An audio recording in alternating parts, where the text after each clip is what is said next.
Did you ever want to be Jack Burton growing up? Did you think that Snake Plissken was an ideal role model for you as a kid? You think that perhaps R.J. McCready would have been a great person to have a beer with? Well, if you agree with any of those things, then Everyday Heroes might be an awesome option for your table. So, Everyday Heroes is a recent project that has just fulfilled a Kickstarter, and it offers a 5th edition take on D20 Modern. With that said, it has plenty of differences from both 5th edition and D20 Modern, but in a good way. So, while I'm not the biggest fan of 5th edition, most of that stems from choices that Wizards made after the core rule books. The core rules for 5th edition I actually like quite a bit. Now, some of the subsequent choices that they've made in their expansions to the game, I've not been a big fan of, and I've certainly not liked where they've taken a lot of the IPs related to 5th edition worlds. That being said, taking the core of 5th edition and tooling it for a reimagining of D20 Modern seemed like it might be an amazing option to my shelf. So today, I'm going to talk about the 5 ways that Everyday Heroes improves upon the D&D 5e rule set.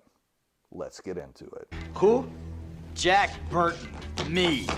Number 1, Everyday Heroes has abstracted gold, coin, whatever you want to call it, into a number that is going to be a level from 1 to 5 generally. It can go down to 0. It could theoretically be 6, though there's no ways in the standard rules to do so.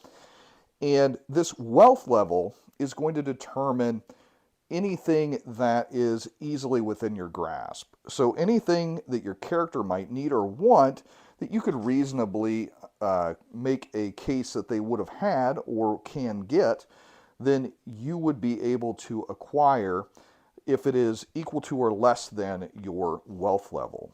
So there's no need for accounting and all sorts of tracking as far as what kind of money that you have, because a modern game is not about treasure hunting as much as it is the action and the scenes as they develop.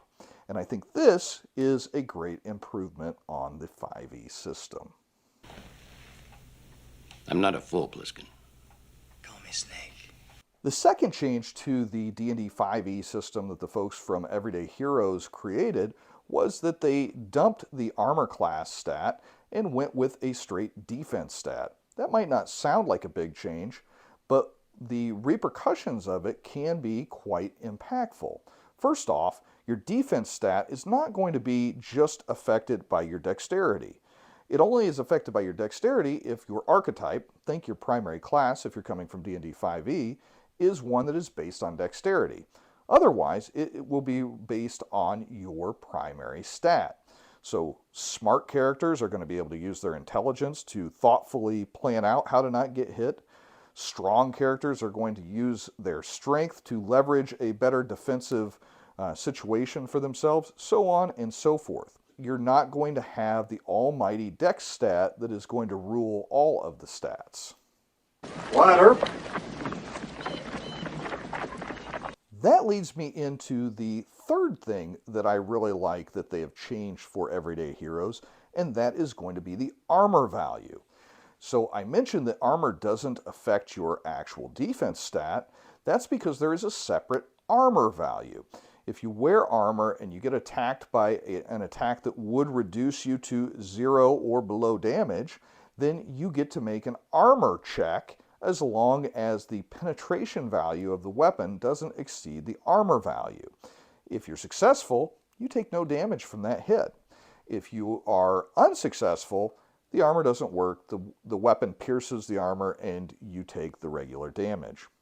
Now, if you are successful with your armor check, you're not off the hook completely because you take disadvantage on any future armor checks with that armor until it is repaired.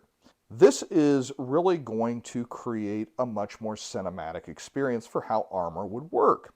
That being said, some traditionalists will probably not like this change, but for me, this was a big win. Be seated, Mr. Cash. Another great choice for Everyday Heroes was capping the levels at 10.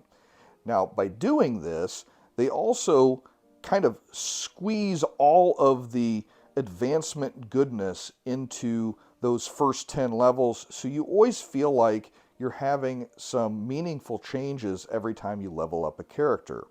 That being said, whenever you do level up, you have a list of choices to make that are based upon your archetypal hero.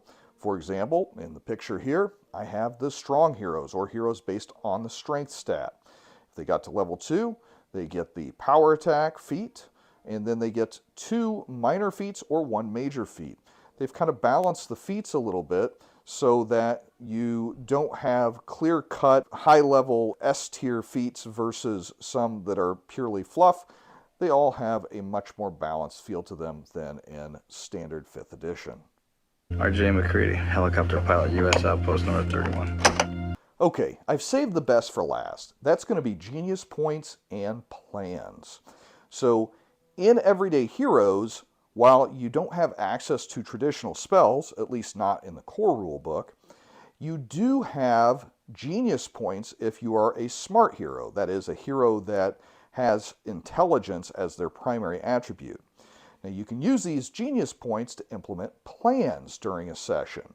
The plans are going to be a reflection of your character, not the player, but the character's preparation work for the individual mission, and it will show that the character, being a genius, could plan for almost any eventuality.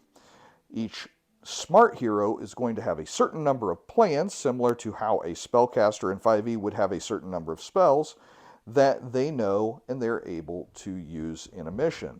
You spend your genius points to implement the plan, and you get a specified mechanical benefit. An example might be having exactly the right item in your toolkit to handle a very unlikely scenario. So this is a great way to overcome the lack of spells in a system that was otherwise balanced around having them as part of it. I think this was a big surprise for me, and I really like how it turned out. So those are the 5 things about Everyday Heroes that I think are improvements upon the 5e core rules that it was based on. But what do I think about the game overall? I think that Everyday Heroes is going to see regular play at my table. I'm already planning to run some modern heroes through Curse of Strahd using it. It seemed like a natural fit with the mist coming into the world and carrying off perhaps some operators that are off on a mission to the world of Barovia, where they're going to run out of bullets before the mission's over, and they're going to have to try to learn to deal with some different types of baddies than they're used to. The book itself is absolutely beautiful. I was kind of worried that it would not be a Smithstone book. It is. It's got the ribbon. The pages are absolutely gorgeous, very nice print in here. The PDF that I got, it is a little bit hard to read some of the tables, but the book itself is much better. So this is going to be a great purchase for anybody that has any interest in playing a modern style game that is based on a D20 or 5e system. I also have the different adventures that have been released so far. This one being Escape from New York, which I'm a huge Snake Plissken fan, so I'm very happy to have this in my collection. Now this has got some rules at the beginning, including some new character options that are appropriate to the world of New York in the world of Escape from New York. And at the end, it actually has stats for characters from the movie, including Snake. So you can have 5e stats for Snake Plissken. It also has the Brain and the Duke and all the other characters that you are fond of, the Cabbie. They're all in here. the mission in it, the adventure, is going to take at least 2 or 3 sessions, and it runs before the movie does with different characters, but you're going to run into some familiar faces, and it's a really good story. I think they've done a nice job. Similarly, they've released The Crow, and I, being a young man in the 90s, was a big fan of that movie. The soundtrack was especially impactful for me. And so this is a similar situation. It's got some new character options. You can be, I believe they call them the sighted, and you can actually have a spirit animal. You can have butterflies or cats or crows, and it's got rules for that. And then it also has in the back stats for Eric Draven, the characters that you know from the movie, and it has a nice little adventure. So you're able to play in the world of these movies with a great level of care taken to make sure that they feel authentic.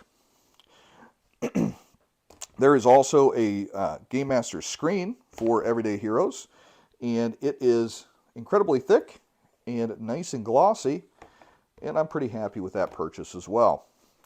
So what do I think of Everyday Heroes? If you haven't been able to tell so far, I really like this product. It's not expensive. It's a huge book. If you go to the back of the book, they have a bestiary which covers so much. I mean, there are just tons and tons and tons of enemies. You could play with just the core rule book, and you could create scenarios of many, many different movies just with what's included here with serial numbers filed off.